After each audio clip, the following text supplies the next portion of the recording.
Hi, I am Rogers Jose, Managing Director of Alpha Academy and Genius Integrated School, ALAPPUZHA.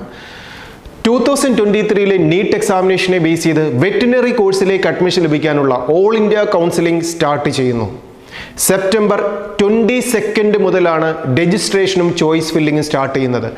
ആഗ്രഹിക്കുന്ന എല്ലാ വിദ്യാർത്ഥികളും vci.admission.nic.in എന്ന വെബ്സൈറ്റിലൂടെ enter ആയി നമ്മുടെ 4 റൗണ്ടിലൂടെ നടക്കുന്ന ഈ ചോയ്സ് ഫില്ലിംഗ് അലോട്ട്മെന്റ് പ്രോസസ്സിംഗിൽ പങ്കെടുക്കണം. First round, second round, mop up round, stray vacancy 4 റൗണ്ടുകളിലൂടെയാണ് അഡ്മിഷൻ പ്രൊസീജിയർ നടക്കുക.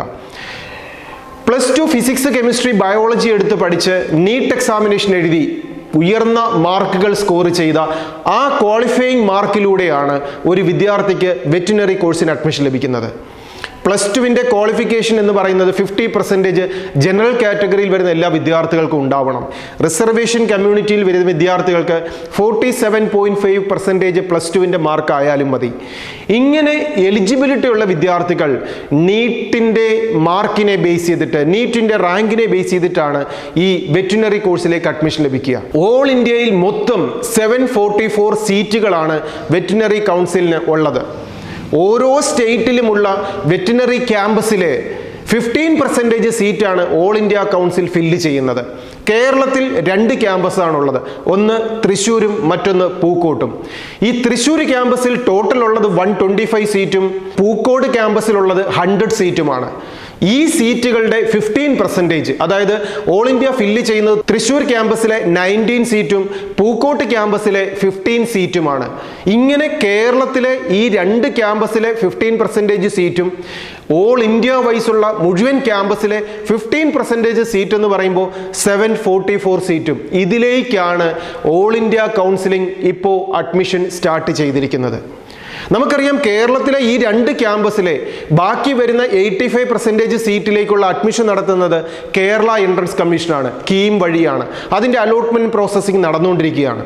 അപ്പോൾ ഇനി അതിലൂടെ അഡ്മിഷൻ ലഭിക്കാത്ത വിദ്യാർത്ഥികൾക്കോ ഓൾ ഇന്ത്യ കൗൺസിലിങ്ങിലൂടെ ഒരു അഡ്മിഷൻ ആഗ്രഹിക്കുന്ന വിദ്യാർത്ഥികളോ നിർബന്ധമായും ഈ ഫസ്റ്റ് റൗണ്ടും സെക്കൻഡ് റൗണ്ടും മോപ്പപ്പ് റൗണ്ടോ സ്ട്രേ വേക്കൻസിയോ ഇതിലേതെങ്കിലും പങ്കെടുത്തുകൊണ്ട് നമുക്ക് അർഹതപ്പെട്ട ഒരു ക്യാമ്പസും കോഴ്സും സീറ്റും ഉറപ്പാക്കാൻ എല്ലാ വിദ്യാർത്ഥികളും ശ്രദ്ധിക്കുക. ആദ്യമായി തന്നെ ഫസ്റ്റ് റൗണ്ടിനെ കുറിച്ച് നമുക്ക് നോക്കാം.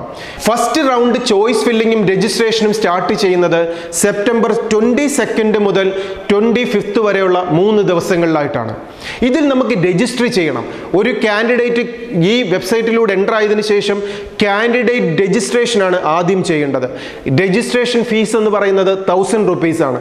റിസർവേഷൻ കമ്മ്യൂണിറ്റിയിലുള്ള വിദ്യാർത്ഥികൾക്ക് അത് 900 rupees രജിസ്ട്രേഷൻ ഫീസായിട്ട് അടച്ചാൽ മതിയാവും. ഇങ്ങനെ ആദ്യം തന്നെ രജിസ്ട്രേഷന് 1000 rupees അടയ്ക്കുന്ന വിദ്യാർത്ഥികൾക്ക് ഈ സെയിം ഫീസ് കൊണ്ട് തന്നെ ഫസ്റ്റ് റൗണ്ടിലും സെക്കൻഡ് റൗണ്ടിലും പങ്കെടുക്കാം. ഈ 2 റൗണ്ടിനും ഈ ഒറ്റ ഫീസ് മാത്രം മതിയായിരിക്കും.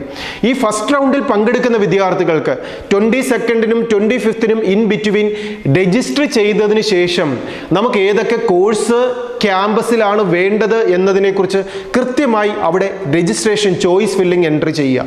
അങ്ങനെ ചെയ്യുന്ന വിദ്യാർത്ഥികൾക്ക് ഫസ്റ്റ് അലോട്ട്മെന്റ് പബ്ലിഷ് ചെയ്യുന്നത് 26-നാണ്, സെപ്റ്റംബർ 26-ന്. അങ്ങനെ നമുക്കൊരു അലോട്ട്മെന്റ് ലഭിച്ചു കഴിഞ്ഞാൽ 27-നും 30-നും ഇൻ ബിറ്റ്വീൻ നമുക്ക് കോളേജുകളിൽ പോയി അഡ്മിഷൻ നേടാം. ഇനി ഫസ്റ്റ് റൗണ്ടിൽ നമുക്ക് ലഭിച്ചിരിക്കുന്ന കോളേജ് നാം കൊടുത്തിരിക്കുന്ന ഓപ്ഷനിൽ അത്ര തൃപ്തിയല്ല എന്നുണ്ടെങ്കിൽ നമുക്ക് വെയിറ്റ് ചെയ്തിട്ട് സെക്കൻഡ് റൗണ്ടിൽ നമുക്ക് പങ്കെടുക്കാം. നമുക്ക് ആ ഫസ്റ്റ് റൗണ്ടിൽ പോയി കോളേജിൽ അഡ്മിഷൻ എടുക്കുക, അതിനുശേഷം നമുക്ക് സെക്കൻഡ് റൗണ്ടിൽ പങ്കെടുക്കാം. സെക്കൻഡ് റൗണ്ടിൽ പങ്കെടുത്ത് നമുക്കൊരു കോളേജിലേക്ക് ചേഞ്ച് ലഭിച്ചാൽ ആ ആദ്യത്തെ കോളേജിൽ നിന്ന് സെക്കൻഡ് റൗണ്ടിലേക്ക് നമുക്ക് ഷിഫ്റ്റ് വാങ്ങാം. ഇനി നമുക്ക് അഡ്മിഷൻ എടുക്കാൻ താല്പര്യമില്ലെങ്കിൽ അവിടുന്ന് നമുക്ക് ക്വിറ്റ് ചെയ്യുകയും ചെയ്യാം. പക്ഷെ സെക്കൻഡ് റൗണ്ടിൽ ഒരു അഡ്മിഷൻ നമുക്ക് ലഭിച്ചു കഴിഞ്ഞിട്ട് നാം അഡ്മിഷൻ എടുക്കുന്നില്ലെങ്കിൽ നമ്മുടെ രജിസ്ട്രേഷൻ ഫീസ് നഷ്ടപ്പെടും. പിന്നെ മുന്നോട്ടുള്ള ഒരു മോപ്പപ്പ് റൗണ്ടിലോ സ്ട്രേ വേക്കൻസിയിലോ ഒന്നും പങ്കെടുക്കാൻ ആ വിദ്യാർത്ഥിക്ക് പിന്നെ അവസരം ലഭിക്കത്തുമില്ല. ഫസ്റ്റ് റൗണ്ടിലും സെക്കൻഡ് റൗണ്ടിലും പങ്കെടുത്തിട്ട് നമുക്കൊരു കോഴ്സ് ലഭിച്ചില്ല, നമുക്ക് ഇഷ്ടപ്പെട്ട ഒരു ക്യാമ്പസ് അല്ല ലഭിച്ചതെങ്കിൽ നമുക്ക് തേർഡ് റൗണ്ടിലെ മോപ്പപ്പ് റൗണ്ടിൽ പങ്കെടുക്കാം. മോപ്പപ്പ് റൗണ്ടിൽ പങ്കെടുക്കണമെങ്കിൽ രജിസ്ട്രേഷൻ ഫീസ് എന്ന് പറയുന്നത് 10,000 rupees ആണ്. ആ 10,000 അടച്ച് നമുക്ക് രജിസ്ട്രേഷൻ ചെയ്തിട്ട് മോപ്പപ്പ് റൗണ്ടിൽ കൃത്യമായി പങ്കെടുത്ത് ഒരു ക്യാമ്പസിൽ അഡ്മിഷൻ ലഭിച്ചാൽ നമുക്ക് ആ ക്യാമ്പസിൽ പോയി ജോയിൻ ചെയ്യാം. ജോയിൻ ചെയ്യുന്നില്ലെങ്കിൽ നമുക്ക് ആ ഫീസ് നഷ്ടപ്പെടും. ഇനി മോപ്പപ്പ് റൗണ്ടിൽ നമുക്കൊരു ക്യാമ്പസ് ലഭിക്കുന്നില്ലെങ്കിൽ ഈ ഫസ്റ്റ് റൗണ്ടിലോ സെക്കൻഡ് റൗണ്ടിലോ മോപ്പ് മോപ്പപ്പ് റൗണ്ടിലോ പങ്കെടുത്ത വിദ്യാർത്ഥികൾക്ക് മാത്രമാണ് 4th റൗണ്ട് എന്ന് പറയുന്ന സ്ട്രേ വേക്കൻസിയിൽ പങ്കെടുക്കാൻ പെർമിഷൻ ലഭിക്കുക. അവിടെ ഒരു ചോയ്സ് ഫില്ലിങ്ങോ രജിസ്ട്രേഷനോ ഒന്നുമില്ല. 3 റൗണ്ടിൽ എവിടെങ്കിലും പങ്കെടുത്ത വിദ്യാർത്ഥികൾക്ക്, അലോട്ട്മെന്റ് ലഭിക്കാത്ത വിദ്യാർത്ഥികൾക്ക് മാത്രമാണ് സ്ട്രേ വേക്കൻസിയിൽ 4th റൗണ്ടിൽ പങ്കെടുക്കാൻ പറ്റുക. അങ്ങനെ സ്ട്രേ വേക്കൻസിയിൽ പങ്കെടുക്കുന്ന വിദ്യാർത്ഥികൾക്ക് ഏത് ക്യാമ്പസിലാണോ സീറ്റ് ഒഴിവുള്ളത് അവിടെ നമ്മുടെ റാങ്കിനെ ബേസ് ചെയ്തിട്ട് അലോട്ട്മെന്റ് എൻട്രൻസ് കമ്മീഷൻ നടത്തും. നമുക്ക് അതിലൂടെ അഡ്മിഷൻ നേടുകയും ചെയ്യാം. ഇനി ഫസ്റ്റ് റൗണ്ട് 30th കൊണ്ട് കംപ്ലീറ്റ് ആകുമ്പോൾ സെക്കൻഡ് റൗണ്ടിന്റെ രജിസ്ട്രേഷൻ നടക്കുന്നത് 3rd-നും 4th-നുമാണ്. ഒക്ടോബർ 3rd-നും 4th-നുമാണ്. ഈ 2 ദിവസമാണ് നമുക്ക് ചോയ്സ് ഫില്ലിങ്ങിനും രജിസ്ട്രേഷനും ടൈം ഉള്ളത്. അങ്ങനെ ചോയ്സ് ഫില്ല് ചെയ്യുന്ന വിദ്യാർത്ഥികൾക്ക് 5th-നാണ് സെക്കൻഡ് റൗണ്ടിന്റെ അലോട്ട്മെന്റ് പബ്ലിഷ് ചെയ്യുക. അതിലൂടെ നമുക്ക് ഒരു അലോട്ട്മെന്റ് ലഭിച്ചിട്ടുണ്ടെങ്കിൽ നമുക്ക് ആ കോളേജിലേക്ക് പോയി അഡ്മിഷൻ എടുക്കാം. ഇനി 3rd റൗണ്ട് എന്ന് പറയുന്ന മോപ്പപ്പ് റൗണ്ട്, അത് ഒക്ടോബർ 10th-നും 11th-നുമുള്ള 2 ദിവസങ്ങളിലായിട്ടാണ് ചോയ്സ് ഫില്ലിങ്ങും രജിസ്ട്രേഷൻ നടക്കുക. അതിന്റെ അലോട്ട്മെന്റ് പ്രോസസ്സിംഗിന്റെ റിസൾട്ട് പബ്ലിഷ് ചെയ്യുന്നത് 12th-നാണ്. ആ 12th-ന് ഒരു അഡ്മിഷൻ നമുക്ക് ലഭിച്ചു കഴിഞ്ഞാൽ നാം കോളേജിൽ പോയി ജോയിൻ ചെയ്യണം. Stray വേക്കൻസിയുടെ date 17th and 18th ആണ്. October 17th and 18th. അപ്പൊ ഈ 4 റൗണ്ടിൽ, first round, second round, 3rd round, stray vacancy. ഇനി സ്ട്രേ വേക്കൻസിക്ക് നമുക്ക് പങ്കെടുക്കണമെന്നുണ്ടെങ്കിൽ അവിടെ 50,000 rupees ആണ് രജിസ്ട്രേഷൻ ഫീസ് വരിക. അപ്പോൾ ഈ 3 റൗണ്ടിലും പങ്കെടുത്തിട്ട് ഒരു അഡ്മിഷൻ ലഭിക്കുന്ന വിദ്യാർത്ഥികൾക്ക്, ആ പങ്കെടുത്ത വിദ്യാർത്ഥികൾക്ക് മാത്രമാണ് സ്ട്രേ വേക്കൻസിയിൽ പങ്കെടുക്കാൻ എൻട്രൻസ് കമ്മീഷണർ അനുവാദം നൽകുക. നാം 50,000 rupees അടച്ച് രജിസ്ട്രേഷൻ കൺഫർമേഷൻ ചെയ്താൽ മതിയാവും. നമുക്ക് അർഹതപ്പെട്ട നമ്മുടെ റാങ്കിനെ ബേസ് ചെയ്തിട്ട് ഒരു ക്യാമ്പസ് ലഭിക്കാൻ ഉണ്ടെങ്കിൽ അവിടെ നമുക്ക് അഡ്മിഷൻ നേടുകയും നമുക്ക് മുന്നോട്ട് പഠിക്കുകയും ചെയ്യാം. ഇങ്ങനെ 2023-ലെ നീറ്റ് എക്സാമിനേഷൻ എഴുതി MBBS-ഉം BDS-ഉം അല്ലെങ്കിൽ അഗ്രികൾച്ചർ കോഴ്സും അല്ലെങ്കിൽ ആ അലൈഡ് സെക്ടറിൽ വരുന്ന വിവിധ കോഴ്സുകൾക്ക് അപ്ലൈ ചെയ്തിട്ട് ലഭിച്ചില്ല, അല്ലെങ്കിൽ എൻ്റെ ഡ്രീം വെറ്റിനറി കോഴ്സ് തന്നെയായിരുന്നു, ഇങ്ങനെയുള്ള ഏതൊരു വിദ്യാർത്ഥിയും കൃത്യമായി വെറ്റിനറി കൗൺസിൽ നടത്തുന്ന ഈ കോഴ്സിലേക്ക് അലോട്ട്മെന്റ് പ്രോസസ്സിംഗിൽ കൃത്യമായി ഫീസ് അടച്ചുകൊണ്ട് രജിസ്ട്രേഷൻ നടത്തി അഡ്മിഷൻ പ്രോസസ്സിൽ പങ്കെടുക്കുക. ഇനി എൻട്രൻസ് റിലേറ്റഡ് ആയിട്ടുള്ള ലേറ്റസ്റ്റ് അപ്ഡേഷൻസ് കൃത്യമായി നിങ്ങൾക്ക് ലഭിക്കാൻ ആൽഫ അക്കാഡമിയുടെ ഈ യൂട്യൂബ് ചാനൽ സബ്സ്ക്രൈബ് ചെയ്യാം. ഈ ആപ്ലിക്കേഷൻ സബ്മിറ്റ് ചെയ്യുന്ന സമയത്ത് വിദ്യാർത്ഥികൾക്ക്, രക്ഷിതാക്കൾക്ക് ഉണ്ടാകുന്ന ഏത് സംശയങ്ങൾക്കും നിങ്ങൾക്ക് ആൽഫയുടെ ക്യാമ്പസിലേക്ക് വിളിക്കാം. നിങ്ങളെ ഹെൽപ്പ് ചെയ്യാൻ ആൽഫ അക്കാഡമി കൂടെ ഉണ്ടാവും. ഈ വെറ്റിനറി കോഴ്സ് ആവട്ടെ, നീറ്റ് എക്സാമിനേഷൻ ആവട്ടെ, ഇനി ഇത് സെക്ടറിൽ വരുന്ന എഞ്ചിനീയറിംഗ് സെക്ടറിലോ അല്ലെങ്കിൽ ഇതേപോലുള്ള ഒരു +2-ന്റെ സമയത്ത് ഒരു വിദ്യാർത്ഥി എഴുതേണ്ട 42-ലധികം എൻട്രൻസ് പരീക്ഷകളിൽ ഏതുമാവട്ടെ, ഇതിനെല്ലാം നാം പഠിക്കേണ്ടത് NCERT-യുടെ 11th-ലെയും 12th-ൻ്റെയും physics, chemistry, biology or physics, chemistry, maths എന്ന 3 സബ്ജക്റ്റ് മാത്രമാണ്.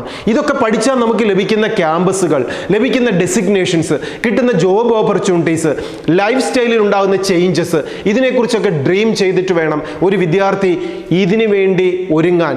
ഈ ഒരുങ്ങുന്ന സമയത്ത് ഒരു വിദ്യാർത്ഥി മറ്റുള്ളവർ എന്ത് ചെയ്യുന്നു, അവരെവിടെയാണ് പഠിക്കുന്നതെന്ന് നോക്കി ഓടുകയല്ല വേണ്ടത്.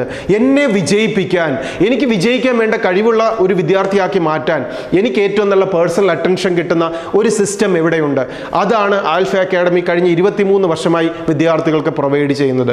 മെഡിക്കൽ സെക്ടറോ, എഞ്ചിനീയറിംഗ് സെക്ടറോ, ഇന്ത്യൻ മാരിടൈം യൂണിവേഴ്സിറ്റിയോ, കുസാറ്റിൻ്റെ ക്യാമ്പസുകളോ, നാഷണൽ ഡിഫൻസ് അക്കാഡമിയുടെ ക്യാമ്പസുകളോ, വെറ്റിനറി കോഴ്സോ, അഗ്രികൾച്ചർ കോഴ്സുകളോ, ഡിഗ്രി കോഴ്സുകളോ ഏതുമാവട്ടെ, +2 കഴിയുമ്പോൾ മികച്ച ഒരു പ്രൊഫഷണൽ ക്യാമ്പസിലേക്ക് എത്താൻ വിദ്യാർത്ഥികളെ ഹയർ സെക്കൻഡറി സ്കൂൾ തലത്തിൽ തന്നെ ഇൻ്റഗ്രേറ്റഡ് സ്കൂളിൻ്റെ സിസ്റ്റത്തോടൊപ്പം പഠിപ്പിക്കുകയാണ്. അങ്ങനെ സാധിക്കാതെ വരുന്ന വിദ്യാർത്ഥികൾക്ക് ക്രാഷ് കോഴ്സിലൂടെയും റിപ്പീറ്റർ ബാച്ചിലൂടെയും ലോങ് ടൈം കോച്ചിങ്ങിലൂടെ പഠിപ്പിക്കുകയാണ്. പഠിപ്പിക്കുക മാത്രമല്ല, അവരെ ഒരുക്കുകയാണ്. പേഴ്സണാലിറ്റി ഇംപ്രൂവ് ചെയ്യാനുള്ള ക്ലാസ്സുകൾ നൽകിക്കൊണ്ട്, മോട്ടിവേഷണൽ പ്രോഗ്രാംസ് നൽകിക്കൊണ്ട്, യോഗ ക്ലാസ്സുകൾ കൊടുത്തുകൊണ്ട്, നല്ല ലൈബ്രറിയുടെയും നല്ല ശാന്തസുന്ദരമായ ക്യാമ്പസിൻ്റെയും സപ്പോർട്ടുകൾ കൊടുത്തുകൊണ്ട് ഒരു കുട്ടി വിജയിക്കാൻ വേണ്ട കഴിവിലേക്ക് അവരെ വളർത്തിയെടുക്കുന്നു. ഇങ്ങനെ സിസ്റ്റത്തിൻ്റെ പാർട്ടാകാൻ, കോഴ്സുകളെ കുറിച്ച് മനസ്സിലാക്കാൻ ആഗ്രഹിക്കുന്ന വിദ്യാർത്ഥികൾക്കും രക്ഷിതാക്കൾക്കും ആൽഫയുടെ ക്യാമ്പസിലേക്ക് വിളിക്കാം, നേരിട്ട് വരാം.